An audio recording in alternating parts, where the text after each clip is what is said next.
अभी तक अपन ने पुर्तगालियों को पढ़ा था, उनका आगमन पढ़ लिया था, कैसे वो आए थे, भारतीयों से उनका क्या झगड़ा था ये भी अपन ने पढ़ लिया था। अपन ने ये पढ़ा था कि यार पुर्तगालियों का योगदान क्या क्या है यहाँ पे। बहुत सारी खाने की चीज़ें लेके आए, फिर उन लोगों ने प्रिंटिंग प्रेस का यहाँ पे इंट्रोड्यूस करवाया, आविष्कार यूरोप में हुआ था, गुटेनबर्ग नाम के एक जर्मन व्यक्ति ने करा था, और शुरुआत सबसे पहले इंग्लैंड में करी थी। उसको भारत में लेके आने वाले कौन थे? पुर्तगाली लोग थे। सबसे पहले कहाँ पे यूज़ करा? तो गोवा में यूज़ करा। और यूज़ करने वाले कौन थे? तो जो चर्च के लोग रहते हैं, पादरी वगैरह, उन लोगों ने यूज़ करा, और पुस्तक भी धार्मिक लिखी थी पहले। ये बस जानने के लिए जानते रहो कि कभी अगर ऐसा क्वेश्चन आ जाए कि सबसे पहले प्रिंटिंग प्रेस का यूज़ कहाँ करा? गोवा में। अच्छा, कौन सी बुक लिखी? तो ईसाई कोई सी बुक लिखी थी, अपने को पता नहीं है, अपने को ध्यान देने की जरूरत भी नहीं है, वो इतना काम का भी नहीं। फिर कोई पूछ ले कि लेके कौन आए थे, तो पोर्चुगीज लेके आए थे, पुर्तगाली लोग लेके आए थे। अब इन सब होने के बाद में सब इनका बढ़िया चल रहा है, पर इनके पतन कैसे हो रहा है, अपने को इनका पतन देखना है, पतन के कारण देखना है। देखो, एग्जिस्टेंस के लिए अगर आपको यहाँ रहना है, स्थायी रूप से रहना है, तो आप शादी वगैरह कर रहे हो, वो सब चीजें अच्छी है, बहुत अच्छी है, मुगलों ने भी करी थी। और जब मुगलों ने यहाँ पे शादी वगैरह करी तो उनका स्थायित्व बड़ा था यहाँ पे, सीधी सी बात है ना।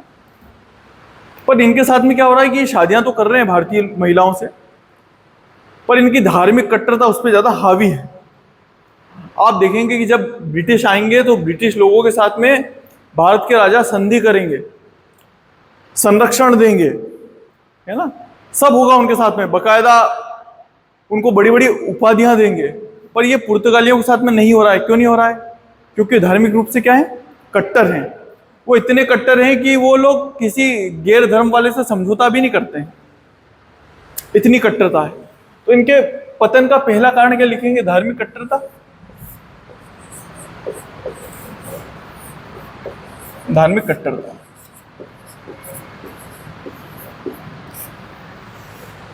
धार्मिक कट्टरता ऐसी चीज है समाज में भी आपको जगह नहीं बनाने देती है। सपोज मानिए ना कि मैं अगर मारकाट कर रहा हूं धर्म के नाम पे, कुछ भी कर रहा हूं, तो आप लोग मेरे को पसंद करोगे क्या?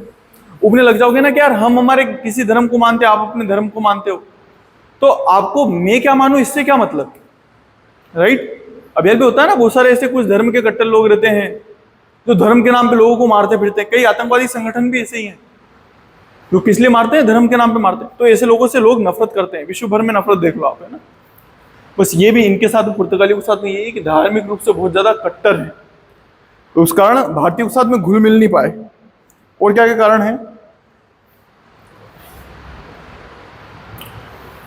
अगर आपको कहीं बसना हो तो बसने के लिए तो आपको व्यवहार बनाना पड़ता है, पर इनका नेचर ऐसा है कि ये लूटपाट करते हैं। मतलब भारत में बसना भी चाहते हैं और वहीं लूटपाट भी करना चाहते हैं। जैसे अगर आप मानिए कि आपने शासन कर लिया है मंसूर पे, तो क्या आप मंसूर को कभी लूटोगे क्या? अपने ही राज्य को लूटोगे क्या? आप कोशिश करोगे ना कि यार हम लुटेरे ना बने, बजाय लुटेरे के शासक बन के दिखाएं। आप तो लुटेरों पे प्रतिबंध लगाओगे, उनको दबाने की कोशिश करोगे। पर ये लोग क्या है, बंगाल में जगह हुगली, नाम सुना है आपने? हुगली, वहां बड़ी लूटपाट करते हैं। इन्होंने हुगली की बड़ी लूटपाट करी। तो बार बार क्वेश्चन आता है कि कौन से देश के लोग थे या कौन सी कंपनी थी जिसने हुगली को बार बार लूटा करती थी? तो कौन थे वो? पुर्तगाली थे, है ना। इनमें से क्वेश्चंस बनते हैं और वही आप लोगों को बता रहा हूं। तो लूटपाट करने वाले लोग कौन है? पुर्तगाली। कहां लूटते थे? तो हुगली को लूटते थे। तीसरा, अच्छा इनका टाइम पीरियड देखेंगे अपन, तो कब आए थे? 1400 करीब आए थे ना, 1498 में, सही है। यही इनकी शक्ति खत्म कब हो रही है? लगभग 1600। अपन इसको 1500 मान लें, ऐसे ही 2 साल का तो अंतर है यार, है ना। 1500 मान के चलते हैं। 1500 से 1600 तक रहे। पूरे के पूरे हिंद महासागर में, हिंद महासागर मतलब बंगाल की खाड़ी भी मानो आप और अरब सागर भी मानो, उस पे इनका एक तरफा वर्चस्व रहा पूरे इस शताब्दी में, इस वाली शताब्दी। अब इस शताब्दी को कहेंगे क्या? ये 16वीं शताब्दी है कि 15वीं शताब्दी है? कौन सी शताब्दी है? आप लोग बताओ मेरे को। 16वीं शताब्दी है, 15वीं शताब्दी है, पक्का? अभी कौन सी शताब्दी चल रही है? कौन सी शताब्दी के लोग हैं आप? आप किस शताब्दी में जी रहे हो? आप कई बार इस चीज को लेके कंफ्यूज होते हैं, कोई बात नहीं, मैं भी बहुत कंफ्यूज रहा हूं, बहुत। पर इतना सा समझ लो कि इतिहास जब स्टार्ट हुआ, मतलब जब अपन कैलेंडर स्टार्ट करते हैं, ग्रेगोरियन कैलेंडर, तो आप लोग देखते होंगे ना, ऐसे कुछ बना रहता है, ये 0 है, इसके इस साइड क्या रहता है? BC, इस साइड क्या रहता है? AD, एनुअल डोमिनी बोलते हैं, BC मतलब before the birth of Christ बोलते हैं। यहाँ पे क्या है? जन्म हो रहा है ईसा मसीह का। ये छोटे से बच्चे कौन है? ईसा मसीह है, ठीक है? अच्छा नहीं बना है, पर मान लो अच्छे से याद रहेगा अपन। इसलिए अभी क्या चल रहा है? 2000, सही है। अब यहां से 0 से 100 तक, ये कौन सी शताब्दी है? पहली शताब्दी। क्योंकि 0 शताब्दी बोलोगे क्या कभी? 0 शताब्दी तो कुछ होता ही नहीं है, पहली शताब्दी होती है। 100 से 200, तो इसी हिसाब से आते आते आते आते आते आते यहां अपन कहां पे थे? 1500 से 1600। कौन सी शताब्दी होगी? देखो ना, अपन आगे वाले को मानते हैं ना, जैसे 0 से यहां तक अपन ने क्या माना? एक पहली, 100 से 200 तक दूसरी मानी, तो 1500 से 1600 तक कौन सी शताब्दी मानोगे? 16वीं शताब्दी। इसी तरह ये कौन सी शताब्दी है? 20वीं शताब्दी है क्या? 2025 से अपन कहाँ तक गिनेंगे? 2100 तक गिनेंगे ना, तो कौन सी शताब्दी है? 21वीं शताब्दी। सुना होगा ना आप, 21वीं शताब्दी में जी रहे हैं, वो इसीलिए 21वीं शताब्दी है। थोड़ा सा ध्यान में रखने के लिए बता रहा हूँ, ताकि कभी कोई अपने से पूछ ले कि आप किस शताब्दी में जी रहे हो, अपने को बता नहीं रहे तो अच्छा नहीं लगता है ना। बहुत कंफ्यूजिंग है, कोई बात नहीं, कोई बड़ी चीज नहीं है ना, रहता है। आगे बढ़े। अब क्या हो रहा है कि इनका शासन कब तक है? तो लगभग 16वीं शताब्दी इनका शासन रहा, इनका वर्चस्व रहा एक तरफा। इतना वर्चस्व रहा कि कोई ऐसा बोलते परिंदा भी पर नहीं मार सकता, वैसा इनका शासन था। अगर आपको कोई सा सामान लेके जाना था हिंद महासागर से, तो इनको पूछ के जाना पड़ता, ये अपने सैनिक भेजते उसके साथ में, मतलब जहाज भेजते, इनसे परमिट लेना पड़ता। अकबर को भी लेना पड़ा था। फिर ये बात अलग है कि उसको थोड़ी छूट दी थी, पैसों में छूट दी थी, पर बोला था परमिट तो तुमको भी लेना पड़ेगा। 16वीं शताब्दी के बाद में इनका वर्चस्व खत्म हो रहा है। उसका जो मुख्य कारण है, सबसे मेन कारण ये है कि इसके बाद में जो कंपनियां आई है, इसके बाद में कौन आए हैं भारत में? डच आए। कौन आए? डच। उसके बाद में कौन आए हैं? अंग्रेज आए। ये जो दोनों कंपनियां थी वो इससे ज्यादा सामर्थ्यवान थी, ज्यादा प्रगतिशील थी और ज्यादा मजबूत थी। तो क्या बोलेंगे, जो आगे कंपनियां आई है, बाद की कंपनियां, बाद की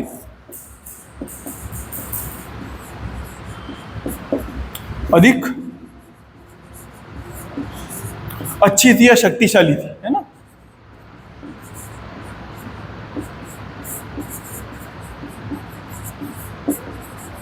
समझ में आया?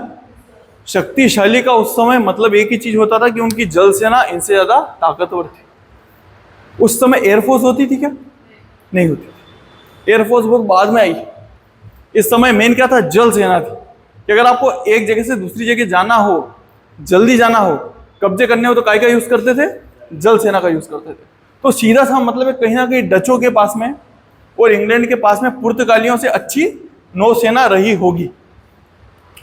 इस कंपनी को जो खत्म करने का क्वेश्चन आपसे क्या आएगा, जैसे प्रश्न आएंगे कि मुख्य कारण क्या था, तो आप मुख्य कारण बता पाएंगे। धार्मिक कारण भी इतना मुख्य नहीं था, पर मुख्य कारण क्या था कि जो बाद में कंपनियां हैं वो अधिक शक्तिशाली थी। फिर एक और क्वेश्चन आता है जो कंपटीशन के एग्जाम में आने के बहुत हद तक चांसेस हैं कि इनको बाहर करने में सबसे बड़ा योगदान किसका था? डच या ब्रिटिश? अच्छा, आपने ब्रिटिश क्यों बोला और डच क्यों नहीं बोला? कुछ कारण रहा होगा कि ऐसे ही बस अच्छा लगता है ब्रिटिश नाम सर, तो मैंने ब्रिटिश बोल दिया, ऐसा कुछ है क्या? कोई है क्या? बताइए क्या कारण रहा कि आपने डच बोला बजाय ब्रिटिश के, या फिर ब्रिटिश बोला बजाय डच के? अक्कड़ वक्कड़ कर लेते कि यार चलो इनमें से कौन सा अच्छा है। बताइए इन दोनों में से कौन सी, अच्छा अपना क्रम देखे अपन, आने का क्रम। सबसे पहले कौन आ रहे हैं? पुर्तगाली। फिर कौन आ रहे हैं? डच आ रहे हैं, हाँ डच आ रहे हैं। फिर कौन आ रहे हैं? ब्रिटिश। फिर कौन आ रहे हैं? फिर कौन आ रहे हैं? डेनिश। कौन आ रहे हैं? डेनिश। और फिर आखिरी में कौन आ रहा है? फ्रेंच। तो बेटा अगर पुर्तगालियों को हटाना पड़ेगा तो उसके अगला वाला हटाएगा ना उसको, अगला वाले को हटाना चाहिए ना डायरेक्ट, बस अगला वाला ही हटा रहा है। इसमें मेन क्या है? रोल किसका है? डचों का है। डचों का मेन रोल है। और डच कहां से हटा रहे हैं इनको? तो एशिया का कुछ कुछ ऐसा मैप है, ये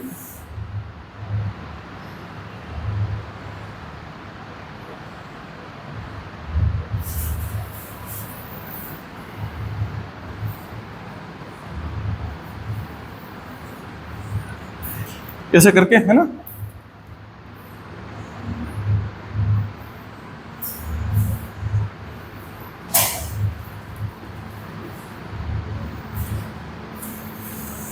ये अफ्रीका है, कुछ ऐसे ही मैप है एशिया का, है ना। ये भारत है, ये श्रीलंका बना देते हैं तब ज्यादा अच्छे समझ में आता है। ये भारत है, ये पाकिस्तान है, पाकिस्तान या ईरान है ना। ये अरब का क्षेत्र है, अरब का क्षेत्र है। ये क्या, इसको क्या बोलते हैं? यहाँ पे बहुत सारे द्वीप हैं।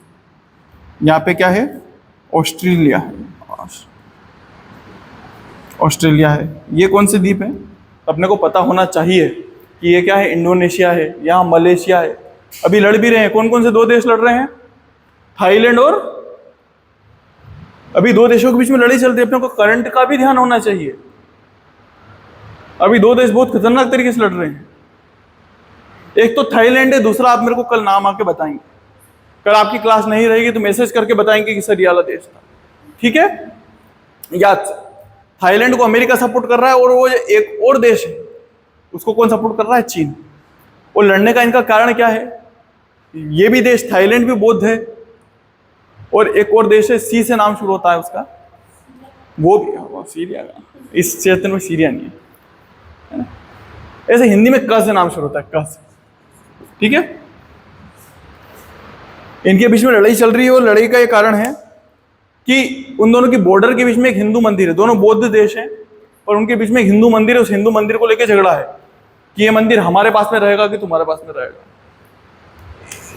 यहां तक आई बात समझ में? मैंने आपको बताया था कि पुर्तगालियों ने जब कब्जा करा 1510, 1512, वो 1515 में, 1510, 1511, 1510 में कहां कब्जा कर लिया था? गोवा। ये 1510, यहां पे मलक्का स्ट्रीट है। कौन सी स्ट्रीट है? मलक्का। यहां करा था 1511, और यहां हरमुज स्ट्रीट है। क्या है? हरमुज। 1515 में यहां कब्जा कर लिया था। किन्होंने? डचों ने। अब देखो यहां से जो सामान लेके आना होगा, ये पूरी ये लाइन है, यहां से समुद्र पार करके आप जा सकते हो। ये सब तो स्थल है। अच्छा यहां से पार करना होगा तो इसको तो पार करना ही पड़ेगा ना। इधर फंस जाओगे, इधर फंस जाओगे। आप यहाँ पे कब्जा कर लो, यहाँ पे कब्जा कर लो, तो लोग आ पाएंगे क्या इस क्षेत्र में? नहीं आ पाएंगे ना। ये तो उन्होंने करा था। अब अगर इनको, अपने को पुर्तगालियों का कब्जा खत्म करना हो, इनको सत्ता से हटाना हो, तो सत्ता से हटाने के लिए क्या करेंगे? इन जगहों को छुड़वाना पड़ेगा। रास्ते जो इन्होंने रोक रखे थे वो तो छुड़वाने पड़ेंगे ना। तो बस अपन रास्ते छुड़वाते हैं। डच लोग क्या कर रहे हैं? तो डच लोग इनसे मलक्का छुड़वा लेंगे।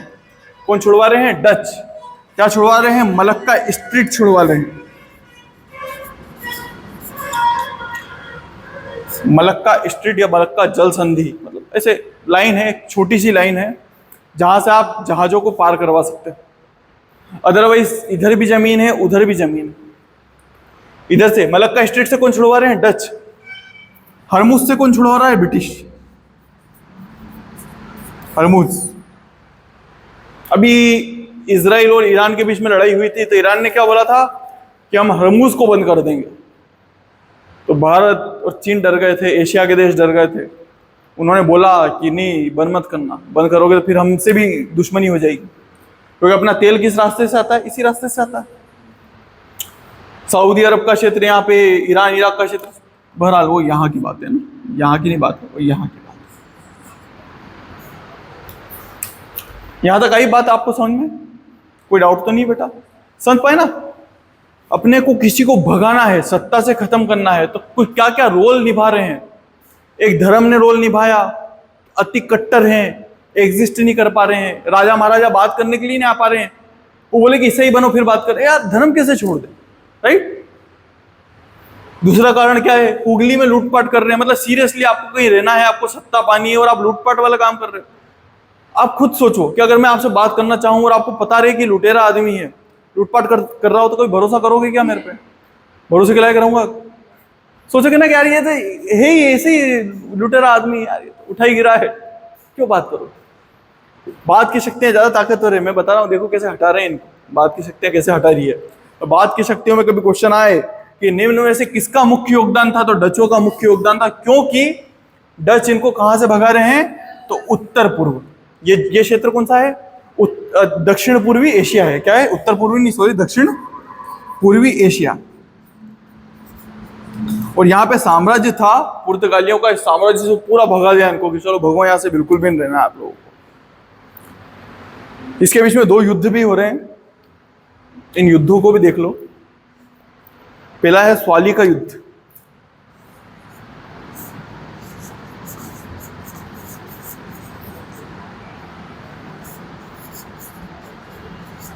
ये स्वाली है ना, समझ में आ रहा है? स्वाली का युद्ध। स्वाली का युद्ध किसके बीच में हो रहा था? एक तरफ तो पुर्तगाली हैं, दूसरे और कौन है? ब्रिटिश हैं। देखो हुआ क्या था कि जैसे ही अंग्रेज आए भारत में, वो जहांगीर से मिले और जहांगीर से उन्होंने बोला कि हमको फैक्ट्री बनानी है। फैक्ट्री देखिए कि सामने देखिए, वैसी फैक्ट्री नहीं, वैसी फैक्ट्री नहीं। फैक्ट्री का मतलब था जहां सामान रख सके। अभी आप उसको गोडाउन बोलते हो ना, पहले क्या बोलते हैं? फैक्ट्री बोलते थे। कि जैसे भारत से सामान लेके जाएंगे, गोडाउन में रखेंगे, फिर जहाज से अपने देश लेके चले जाएंगे, तो बीच में कहीं रखना भी तो पड़ेगा। फिर कहाँ कहाँ पहुंचाना है वहां पहुंचाते रहेंगे। आप सामान लेके आ जाओ तो खराब हो जाएगा ना, कहीं बारिश वारिश हो गई, कुछ भी हो गया, जगह ही नहीं रखने की, तो रक्षा भी करनी पड़ेगी। बीच में किसी ने लूट लिया तो, इन पुर्तगालियों ने लूट लिया तो, समझ पा रहे हो ना? तो इसके लिए क्या बनानी पड़ती थी? फैक्ट्री। उसको क्या बोलते थे? फैक्ट्री। गोडाउन से का रहता था, जहाँ सेना वगैरह रखते थे इस देश के लोग। अंग्रेज आए, अंग्रेजों ने बड़ी रिक्वेस्ट करी जहांगीर से कि प्लीज बनाने दो हमको, हमने अस्थायी तो बना रखी है, अस्थायी फैक्ट्री तो हमारी है, कहाँ पे? मसूलीपट्टनम में है, पर हमको स्थायी चाहिए। अस्थायी मतलब किराए से ले रखी है, कभी भगा सकते हैं हमको, हमको स्थायी फैक्ट्री दे दो, हम आपको उसके बदले पैसे दे दिया करेंगे। जहांगीर ने बोला अच्छा ऑफर है, दे देंगे, क्या है, पैसे आ रहे हैं। पर एक समस्या पैदा हुई। पुर्तगालियों ने बोला कि नहीं, आप मत दो। जहांगीर ने बोला क्यों? बोले यार हमारा वर्चस्व है यार, कोई तीसरे यूरोप के लोग आएंगे तो हम क्यों आने देंगे उनको? अरे भाई जब मेरा वर्चस्व है, यहाँ पे मैं ही हूं, तो तुम तीसरे को क्यों आने दोगे? और हमारी तो लड़ाई है यूरोप में उनसे, आप उनको आके बोल रहे हो। तो जहांगीर को क्या करना पड़ा? अपना फैसला पलटना पड़ा। फिर और मुगल बहुत परेशान थे किनसे? पुर्तगालियों से परेशान थे। जब हुगली में लूटपाट करेंगे, ये सब क्षेत्र किसका है? उत्तरी क्षेत्र किसका है? ये मुगलों का है। आप खुद सोचो कि आप जिसके मालिक हो वहां लोग लूटपाट कर रहे हैं। एक बार तो शायद शाहजहां की पत्नी मुमताज को भी लूट लिया था इन्होंने। फिर शाहजहां ने बहुत मार लगाई थी इनको, बहुत मार, भगा दिया था इनको मार मार के। औरंगजेब ने मार लगाई थी, औरंगजेब ने अंग्रेजों को मार लगाई थी। सब एक एक बार मार जरूर खाएंगे, हाथ पैर जोड़ गए थे, सिर्फ नाक रगड़ते रगड़ते कि अब नहीं करेंगे प्लीज सॉरी, ऐसा करके। पर बहरहाल अपन क्या समझ रहे हैं? अपन ये समझ रहे हैं कि इनका व्यवहार ठीक नहीं है यहाँ पे, इसलिए इनको जाना पड़ रहा है।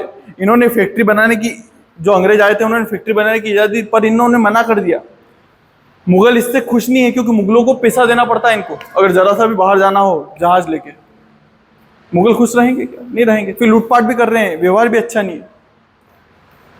तो जब स्वाली का युद्ध होगा, ये स्वाली का युद्ध हो रहा है, चीजों को जोड़ते हुए चलना। स्वाली का युद्ध हो रहा है 1612 में। स्वाली के युद्ध में कौन जीत रहे हैं? ब्रिटिश जीत रहे हैं। और जब ब्रिटिश इस युद्ध में जीतेंगे तो कौन खुश होंगे? मुगल खुश होंगे। मुगल बोलेंगे कि चलो फैक्ट्री चाहिए थी, फैक्ट्री ले लो। तो इनकी पहली स्थायी फैक्ट्री ठीक इसके 1 साल बाद 1613 में लगेगी। और कहाँ लगेगी? सूरत में। तो क्वेश्चन आता है, प्रश्न आता है, कंपटीशन की एग्जाम प्रश्न आता है कि पहली स्थायी फैक्ट्री कहाँ लगी? तो सूरत में। अस्थायी फैक्ट्री कहाँ थी? तो मसूलीपट्टनम। मसूलीपट्टनम का एक और नाम भी है मछलीपट्टनम। पत्तनम का मतलब पता है? पत्तनम का मतलब होता है बंदरगाह। ठीक है, यहां तक चीजें समझ में आई बेटा? कोई डाउट तो नहीं है? कुछ भी नहीं समझा अपन ने, बस इतना समझा इनका पतन कैसे हो रहा, धार्मिक कारण समझ में आए, लूटपाट समझ में आई, ये कंपनियां अधिक शक्तिशाली है, इनमें कमी नहीं है, बस इनसे आने वाले लोग ज्यादा योग्य हैं। अब कैसे भगा रहे हैं? तो डच भगा रहे हैं। डचों ने कहा मलक्का स्ट्रीट पे कब्जा कर लिया, यहाँ के जो देश है उन पे कब्जा कर लिया, दक्षिण पूर्वी देशों पे, जिसमें कौन कौन से देश है? इंडोनेशिया है, मलेशिया है ना, फिलीपींस है, इन देशों पे कब्जा कर लिया। आगे क्या हो रहा है? ब्रिटेन हरमुज पे कब्जा करेगा, प्लस स्वाली के युद्ध में जब हराएगा तो मुगल क्या देंगे इनको? एक स्थायी फैक्ट्री बनाने की इजाजत देंगे। और फैक्ट्री कहाँ बनेगी? सूरत में। यहां तक बेटा कोई डाउट है? एक और युद्ध होगा, बिडारा का युद्ध।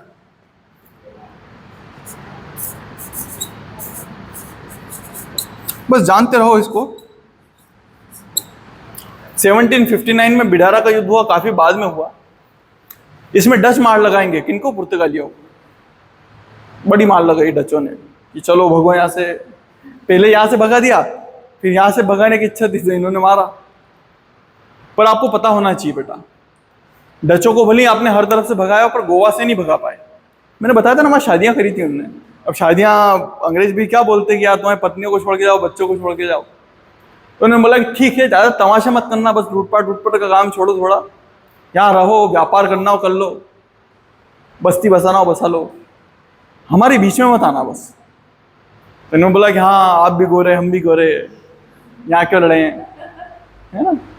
ऐसे थी इनमें भावनाएं थी। कैसी भावनाएं थी? कि जहां बात आती थी ना यार भेदभाव करने की, वहां ये कलर बड़ा देखा करते थे। और उसका नतीजा ये रहा कि जब वो अपने पे राज करके गए तो अपनी भी आदत होगी कि अपन कलर देखा करते। ये इनकी आदत थी, भारत में कभी रहा नहीं है। फिर आगे बढ़ते हैं। यहां तक बेटा समझ में आया? आगे बढ़े। एक और जो लास्ट कारण है वो है ब्राजील की खोज। क्या हो रहा है? ब्राजील की खोज हो रही है। बड़ी ताकत थी ये भी, देख लो इन्होंने बड़ा प्रयास भी करा, पर समस्या क्या आई कि जैसे इनको इधर उधर से भगा रहे हैं, और ये ज्यादा इंटरेस्ट भी नहीं दिखा रहे हैं कि पूरी सेना लेके आ जाएं, रक्षा करें, जैसे किन्होंने दिखाया था? तो ब्रिटिश लोगों ने दिखाया था 1857। उन्होंने रंगून रेजिमेंट बुलवा ली थी यहाँ पे। कैसे भगाओगे? जहाज ले लेके पूरी रेजिमेंट आ गई थी यहाँ पे। उनको महत्व पता था यहाँ का। इनका यह था कि यार ब्राजील नाम की जगह मिली है, वहां पे मक्का बढ़िया उगा सकते हैं, जंगल वंगल भी है, अपने अपने शौक हैं।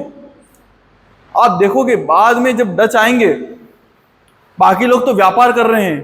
काय का व्यापार कर रहे हैं? तो मसालों का व्यापार कर रहा है, कोई किसी और चीज का कर रहा है। और जब डच आएंगे तो बोलेंगे नहीं यार हमको इन सब चीजों में इंटरेस्ट नहीं है, हमको इंटरेस्ट है कपड़ों में इंटरेस्ट, हम तो भारतीय कपड़े बेचेंगे बाहर जाके। अभी अपन आगे पढ़ेंगे तब आप लोगों को चीजें समझ में आएगी। ये चीज समझ में आई, इनको काय में इंटरेस्ट है? ब्राजील में। तो ये कहाँ चले गए? ब्राजील में चले गए। इन्होंने एशिया का मार्ग छोड़ दिया कि मतलब चलो तुम कर लो कब्जा, तो ब्राजील में हमको रहने देना।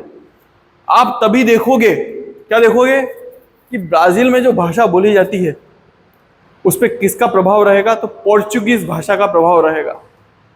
आज भी जो बहुत सारे देश हैं, कहाँ पे? दक्षिणी अमेरिका में, वहां पे कौन सी भाषा बोलते? तो या तो पोर्चुगीज या स्पेनिश। आप जब वहां पे जाएंगे, क्या बोलते हैं, कनाडा में, तो वहां पे भी आपको फ्रेंच, पोर्चुगीज, स्पेनिश बोलते हुए लोग नजर आएंगे। तो वो क्या कारण था कि इस समय पे लोग अलग, अपन भी तो इंग्लिश बोलते हुए कैसे नजर आ रहे हैं? अपन भी तो एग्जाम्पल हैं। अच्छा, अपने देश में सिर्फ इंग्लिश ही बोलते हैं क्या? नहीं, आप गोवा में जाएंगे तो वहां पे आपको पोर्चुगीज बोलते हुए भी लोग नजर आएंगे, ये रहे हैं वहां पे। आप जब वो क्या बोलते हैं, एक जगह है पांडुचेरी, नाम सुना है? वहां पे किनका कब्जा था? फ्रांसीसियों का। वहां की जो सेकंड ऑफिशियल भाषा है वो कौन सी? फ्रेंच। मतलब वहां पे जो घर बने हुए हैं वो भी उनके हिसाब से बने हुए हैं। आपको ऐसा लगेगा कि आप फ्रांस में चले गए। रहे उन्होंने बस्तियां बसाई। बहरहाल, यहां तक समझ में आया बेटा? कोई डाउट है? पक्का?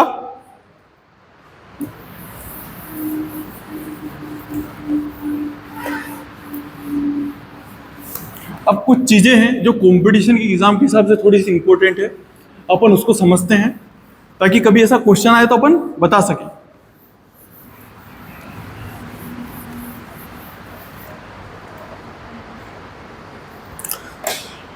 अपन डचों से पहले थोड़ी सी ये चीज देख लेते हैं कि अपने लिए कंपटीशन से रिलेटेड कौन कौन से प्रश्न इंपॉर्टेंट हो सकते हैं। तो ये हमेशा आता है कि कंपनियों के आने का क्रम,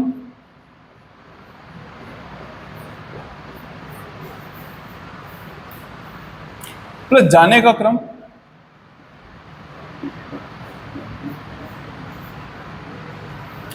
और स्थापना।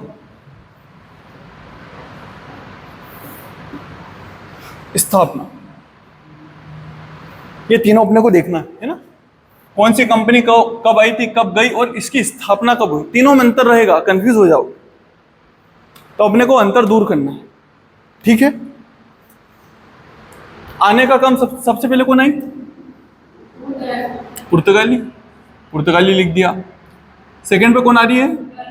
डच, डी लिख दिया। ये बड़ा डी डच का प्रतीक, स्मॉल डी लिखूंगा तो डेनिश। थर्ड पे कौन आएगी? ब्रिटिश। फोर्थ पे डेनिश। फिफ्थ पे फ्रेंच। ये आने का क्रम। अब जब जाने के क्रम की बात होगी तो आप जो सबसे ऊपर ही ऊपर है, सबसे नीचे नीचे लेके आ जाए। सबसे आखिरी में कौन जा रहे हैं? पुर्तगाली जा रहे हैं सबसे आखिरी में। आप लोग देखोगे कि गोवा का मुक्ति आंदोलन चलेगा, क्योंकि सोचो ना, इन्होंने कितनी पेड़ बिठा ली थी कि इन्होंने शादियां कर रखी, कैसे चले जाएंगे? कैसे बोलेंगे कि हम कब्जा छोड़ें? तो स्थिति ऐसी बनी थी कि भारत को अपनी सेना भेजनी पड़ी थी। विजय अभियान चला था इनके खिलाफ, ऑपरेशन विजय। और क्या हो रहा है?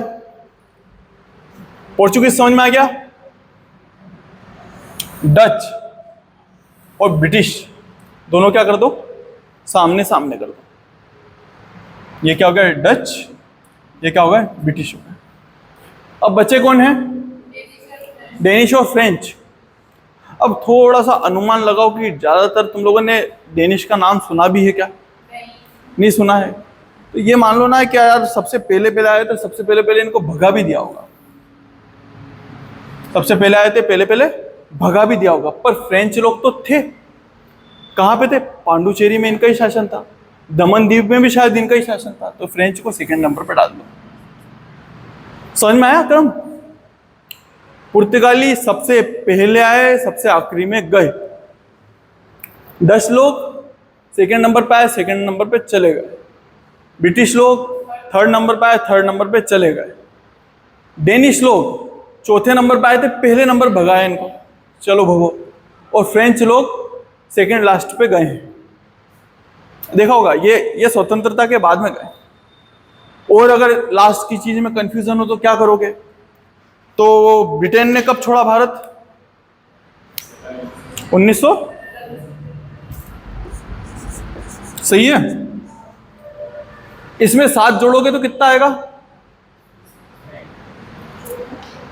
कितना आएगा? इसमें 7 जोड़ोगे तो कितना आएगा? ठीक है, ये क्रम है इनका जाने का। 7 जोड़ो। इनमें साथ साथ जोड़ोगे तो इनके जाने का क्रम भी आ जाएगा, ताकि आप लोगों को याद रहे कि ब्रिटिश 1947 में गए थे, फ्रेंच लोग कब जा रहे हैं 1954 में, जब अपन ने क्या आज़ाद करवाया, पांडुचेरी वगैरह क्षेत्र आज़ाद करवाए, और ये क्या है, गोवा का आज़ादी का वर्ष। कोई डाउट नहीं है ना? आगे बढ़े। अब अपने को ये जानना है कि इसकी कंपनियों की स्थापना कब हुई। यहां से यहां तक ऐसे कैसे ही रहने दो, इसमें भी कोई समस्या नहीं है, इसमें भी कोई समस्या नहीं है, ये डेनिश में और फ्रेंच में भी कोई समस्या नहीं। क्रम बता रहा हूं, क्रम, सन नहीं बता रहा, सिर्फ इन दोनों में अंतर आ जाएगा। जैसे जो डच आप पहले रहे हैं पर कंपनी की स्थापना बाद में हो रही है। जैसे डच जो कंपनी है उसकी स्थापना कब कर रहे हैं, ऐसे मान लो है ना, ये इधर है और ये इधर वाला इधर। जो डच कंपनी है उसकी स्थापना हो रही है 1602 में, जबकि ब्रिटिश कंपनी की स्थापना कब हो रही है, 1600 में। समझ में आया? तीनों चीजों में अंतर है बेटा। एक तो है कंपनी की स्थापना कर देना, पर कंपनी की स्थापना के बाद में भी आपको देश में तो आना पड़ेगा। एलिजाबेथ बीमार थी, इसलिए इन लोगों ने बहुत हद तक खुद को रोके रखा। इसलिए ये 1600 में कंपनी जरूर बना रहे ब्रिटिश लोग अपनी, पर 1600 में आए नहीं, ये 4-5 में आए थे। पर उसके पहले कौन आ गए, इन्होंने कंपनी बनाई डचों ने और पहले आ गए, जबकि कंपनी डचों की बाद में बन रही, 1602 में बन रही। तो आने का क्रम क्या रहेगा, डच पहले आए जबकि कंपनी ब्रिटिश के बाद में बनी। कंफ्यूज हो क्या? कंफ्यूज हो तो बिल्कुल बिल्कुल खुल के पूछ सकते हो कि सर कंफ्यूजन है, कंफ्यूजन है थोड़ा बहुत, पक्का चीज आई समझ में? आ गई ना? देखो ये आने का क्रम है। तुम मेरे घर पे आ रहे हो, तुम सबको बोला कि चलो क्लास में आना है, तो एक तो रहेगा आने का क्रम कि क्लास में आना है, और एक रहता है एडमिशन का क्रम। जरूरी है क्या कि जिसने पहले एडमिशन करा वो क्लास में पहले आएगा? नहीं है ना जरूरी। हो सकता है क्लास में कोई और पहले आए और एडमिशन किसी और का पहले हुआ। तो यहाँ पे ऐसा हुआ कि सब लोग जिन ने एडमिशन पहले लिया वो क्लास में पहले आए, सिर्फ 2 लोगों को छोड़ के। ये दोनों बदमाश थे। ब्रिटेन ने एडमिशन तो पहले ले लिया पर आया बाद में, और डेनिश लोगों ने एडमिशन बाद में लिया पर क्लास में पहले आ गया। बोले कि सर एडमिशन तो मेरा होता रहेगा, पहले पढ़ लूँ थोड़ा। आई बात समझ में? कोई डाउट तो नहीं है? समझ गए ना बेटा? इनके सन चाहो तो लिख सकते हो ना, कंपनियों की स्थापना के कुछ सन हैं। जिसे इसका लिखने की जरूरत है, पोर्चुगीज कब आए थे, पुर्तगाली? 1498। अरे भाई कंपनी बनी थी तभी तो उसको आने दिया था ना। वास्को डिगामा ऐसे ही घूमता फिरता तो आया था, खोजते हुए आया था ना। तो इनकी कंपनी बनी थी तभी तो खोजते हुए आप आया था। यहाँ पे ये दोनों समझ में आ गए, कौन, डच और ब्रिटिश। ब्रिटिश कंपनी की स्थापना पहले हो रही, आप बाद में रहे। डच कंपनी की स्थापना बाद में हो रही, आप पहले रहे। आगे कौन है, डेनिश। डेनिश की स्थापना हो रही है 1616 में, लिख दूं 1616 में डेनिश की स्थापना हो रही है, और फ्रेंच की स्थापना हो रही है 1664 में। कोई डाउट है? ठीक है, ये कई बार क्वेश्चन आता है, इसलिए अपन थोड़ा सा याद रख लेंगे तो अपने लिए बढ़िया रहेगा। एक और क्वेश्चन भी आता है कि इनकी पहली फैक्ट्रीज कौन सी है, पहली फैक्ट्रीज किसने कौन सी बसाई थी। तो पहली फैक्ट्री में पोर्चुगीज की कौन सी है, कोचीन।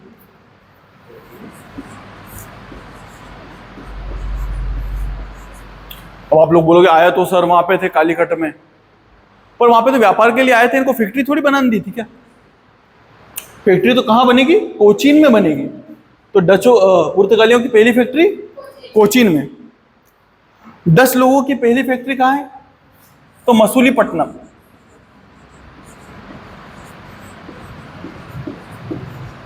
अच्छा एक क्वेश्चन और आता है, ध्यान रखिएगा, थोड़ा सा ध्यान देना मेरी बात पे, कि मसूलीपट्टनम यहां भी है, यहां भी है, यहां भी है और यहां भी है।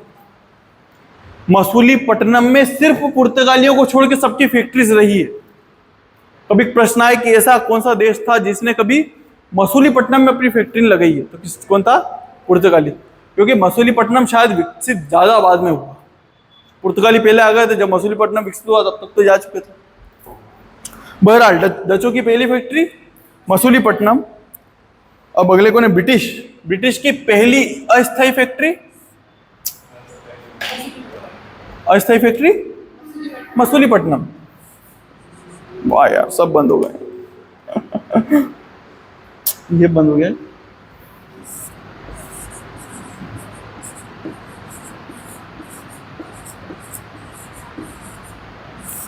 ये क्या है? अस्थायी।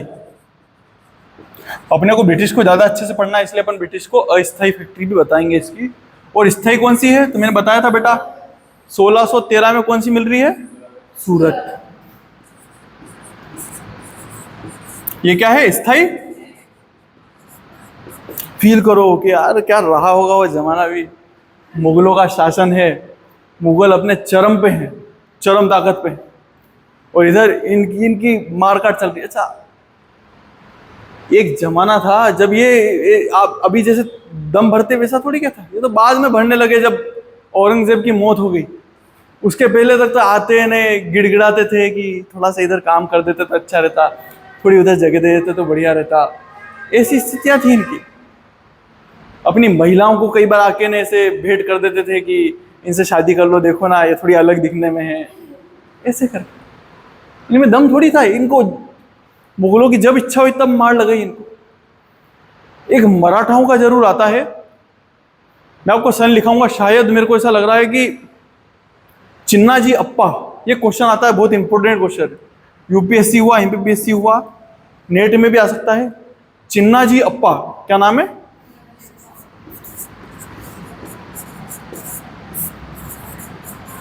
नाम सुना है?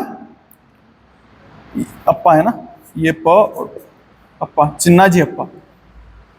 वो मूवी देखी है बाजीराव मस्तानी? यार देखिए ना, बाजीराव मस्तानी में बाजीराव का एक भाई रहता है, भाई मतलब अंकल सरी का कुछ, जिसके ऊपर वो ऐसे करके चाकू फेंकता है और फिर बोलता है चिन्नाजी अप्पा बोलते हैं कि तुम्हारा निशाना चूक गया। तो बाजीराव बोलता है कि निशाना नहीं चूका, रिश्ता बीच में आ गया। तो वो जो चिन्नाजी अप्पा हैं वो जाएंगे, और कुछ क्षेत्र है गुजरात के, तो मैंने आपको बताए भी थे शायद, क्या 2-3 नाम बताए थे ना मैंने आपको। बसीर, उस बसीर को छीन लेंगे इनसे। तो मराठों की सबसे बड़ी जीत, अगर विदेशी शक्तियों के खिलाफ कोई सी थी तो वो क्या थी? बसीर की जीत थी। और कौन जीत रहे थे? चिन्नाजी अप्पा। उस टाइम पेशवा कौन थे वे?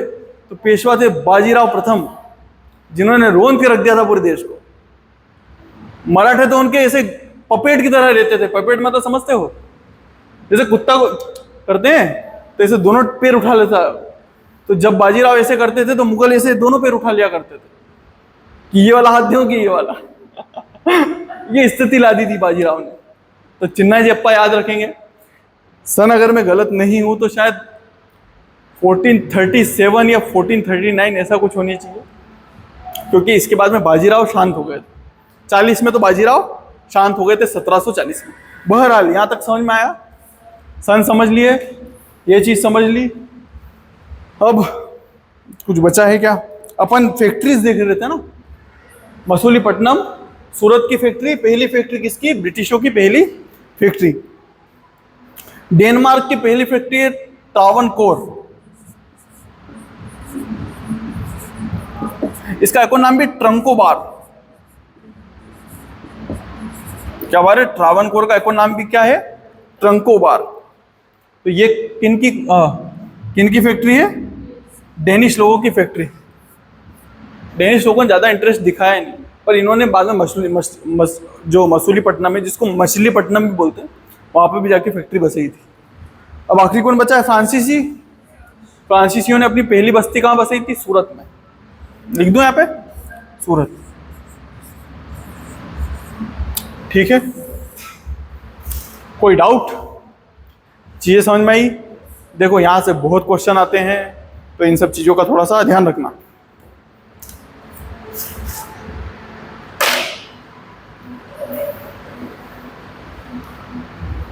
अच्छा, इन कंपनियों के कुछ नाम भी हैं, जैसे पोर्चुगीज जो कंपनी है ना, उसका नाम था एस्तादो इंडिया, ऐसे करके लंबा सा कुछ नाम है। तो उसका पूरे पूरे नाम करने याद रखने की जरूरत नहीं है। जब आप नाम सर्च करोगे तो उसमें से ऐसे निकाल लेना कि यार अपन इसका शॉर्ट फॉर्म क्या बना सकते हैं।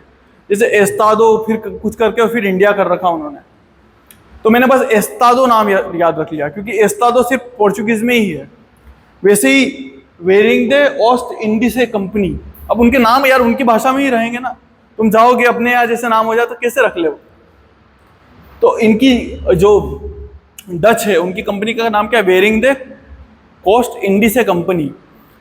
तो ये इस कंपनी का नाम क्या, इसका आप ऐसे शॉर्ट फॉर्म बना लो, इसका अच्छा शॉर्ट फॉर्म बनाया था VCR ऐसे करके, VOC, वेरिंग दे कोस्ट इंडीसे कंपनी। तो वो ओ से शुरू होता है इनकी स्पेलिंग, इसलिए VOC। ऐसे आप अलग अलग कंपनियों को देख लेना, कोई डाउट तो नहीं है। ठीक है, चीज समझ में आ रही है पक्का। आगे बढ़े। अब किनको पढ़ना है अपने को, डचों को।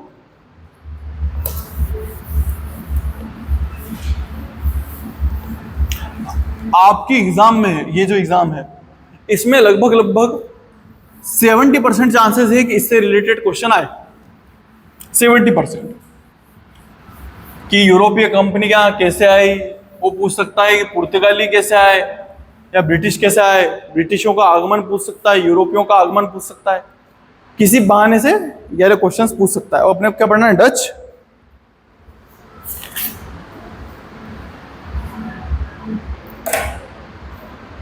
आने का क्रम जाने का क्रम हो गया।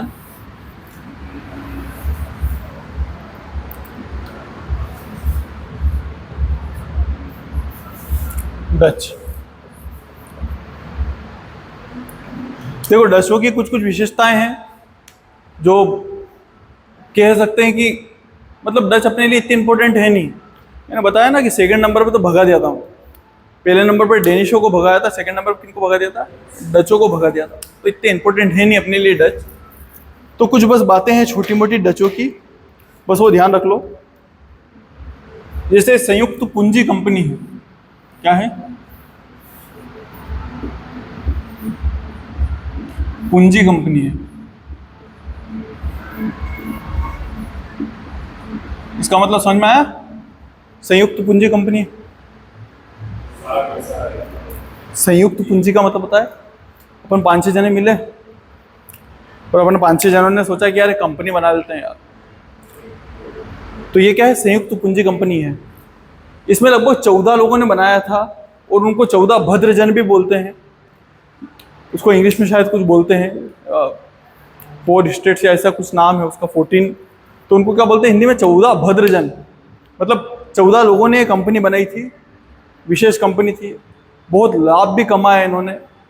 पर मूल बात यह है कि ये 14 लोगों ने बनाई थी और लोगों ने पैसे इकट्ठा करके बनाया था। तो ये पहली विश्व की कंपनियों में से एक थी जो अपने शेयर्स निकाले थे जिसने। अरे शेयर बांटने पड़ेंगे ना, अगर कोई सी कंपनी है, अगर अपन उसमें बांट रहे हैं चीजें, क्या अपन सब मिलके एक काम कर रहे हैं तो शेयर्स तो बटेंगे। क्या चलो मैं ज़्यादा पैसा दे रहा हूँ तो मेरे ज़्यादा शेयर रहेंगे। क्या 10 जने, अगर ये 10 जने हैं, ये अगर कोई सी कंपनी बना रहे हैं तो मान लीजिए सब बराबर पैसा देते हैं तो एक एक के पास में कितने शेयर रहेंगे, 10-10 शेयर रहेंगे। मतलब 10% शेयर रहेंगे, 10-10 नहीं, 10% पर पर्सन के पास में शेयर रहेंगे। तो ये ऐसी पहली कंपनियों में से एक है जो क्या कर रही है, शेयर्स के आधार पे अपनी कंपनी बना रही है। इस चीज़ का ध्यान रखना, ये क्वेश्चन आता है। बाद में आप देखेंगे कि ये कौन बनाएगी, ब्रिटिश भी ऐसी ही कंपनी बन के निकलेगी जो प्राइवेट कंपनी है, वो भी शेयर बांटेगी। जबकि फ्रांसीसी की ऐसी कंपनी है, सरकारी कंपनी। अब आप लोग मेरे को बताओ, सरकारी कंपनी और प्राइवेट कंपनी के बीच में जब टसल होगा तो कौन जीतेगा, कौन जीतेगा?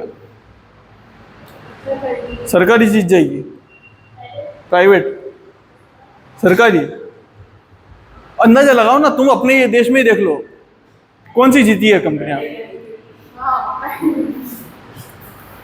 BSNL की सिम कितने के पास में तुम में से?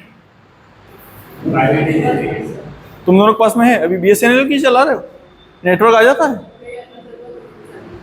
कौन जीती? प्राइवेट जीत गई ना। आइडिया, वोडाफोन, ये सब किन की है? जियो किसकी है? Private company. तो बेटा प्राइवेट जीत जाया करती है, क्योंकि सरकार में हस्तक्षेप बहुत ज़्यादा करते हैं।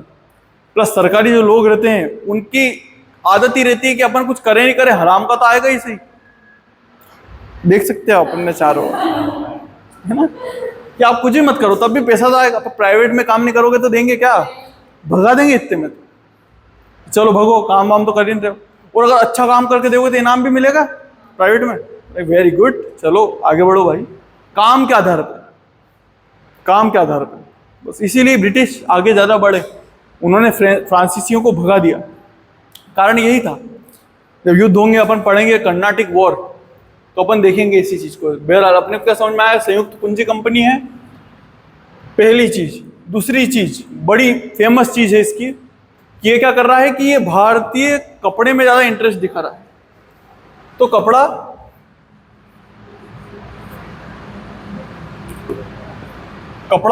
व्यापार को प्रोत्साहन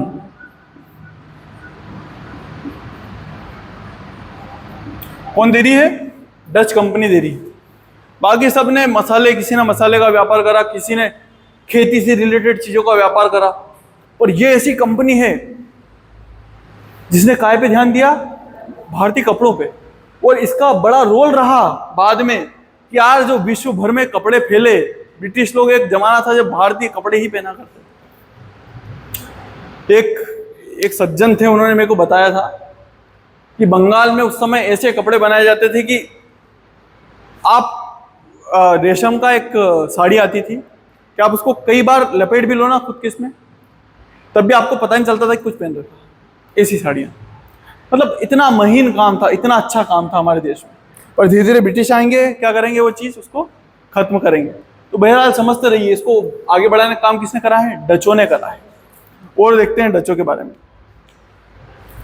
इसमें जो पहली फैक्ट्री बना रहे हैं,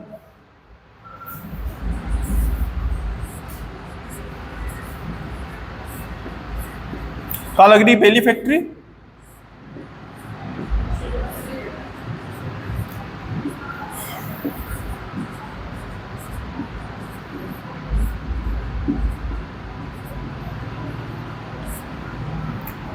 वो व्यक्ति फादर लुई करके है, उनका नाम क्या है?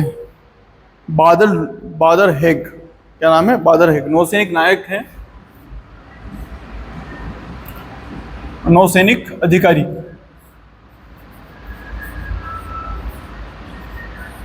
बादर हेग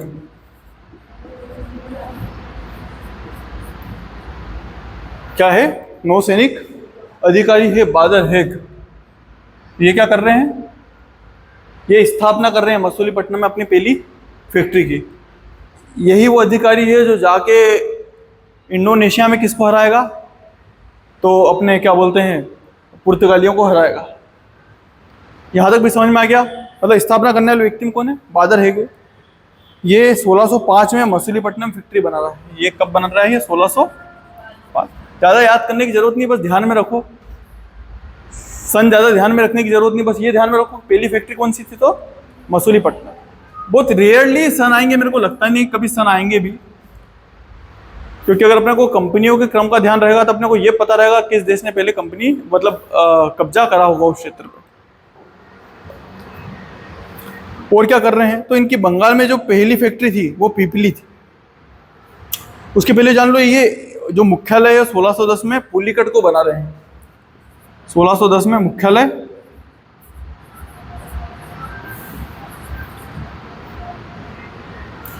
क्या है? पुलिकट। और ये जब पुलिकट को मुख्यालय बना रहे हैं तो मोस्ट इंपॉर्टेंट चीज है इनके विषय में कि इन्होंने सिक्के को ढाला है। किसको ढाला है? सिक्के को ढाला है। उसका नाम पेगोड़ा है। क्या नाम है?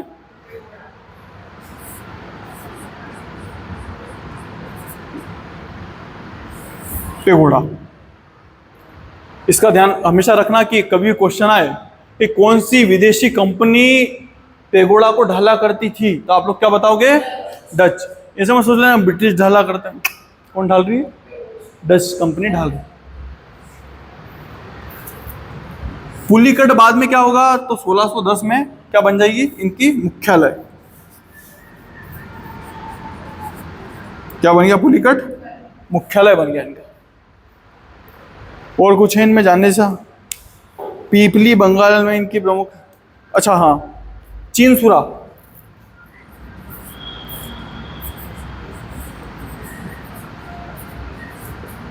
चीनसुरा में एक किला बनाएंगे, उसका नाम रहेगा गुस्तावुल फोर्ट। क्या नाम रहेगा? गुस्तावुल फोर्ट।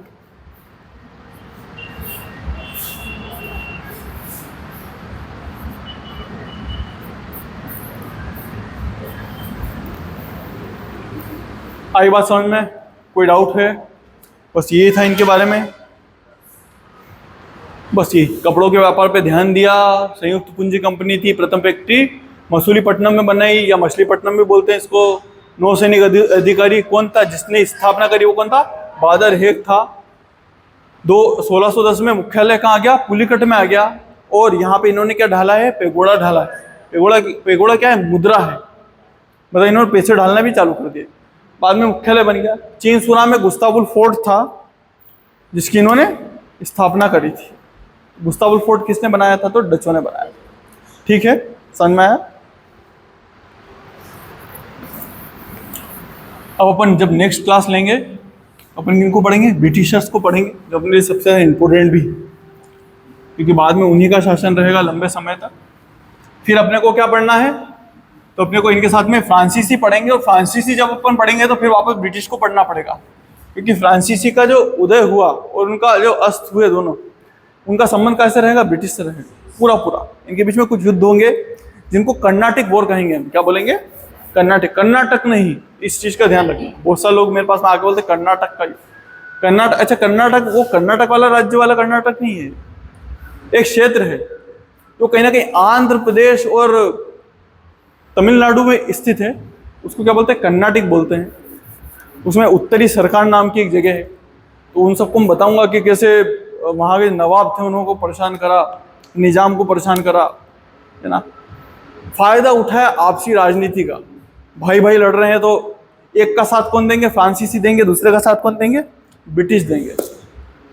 भिड़वाएंगे, बच्चों के बच्चों को मार देंगे। ऐसे बहुत बहुत बहुत नेतागिरी करी। ठीक है, थैंक यू बेटा।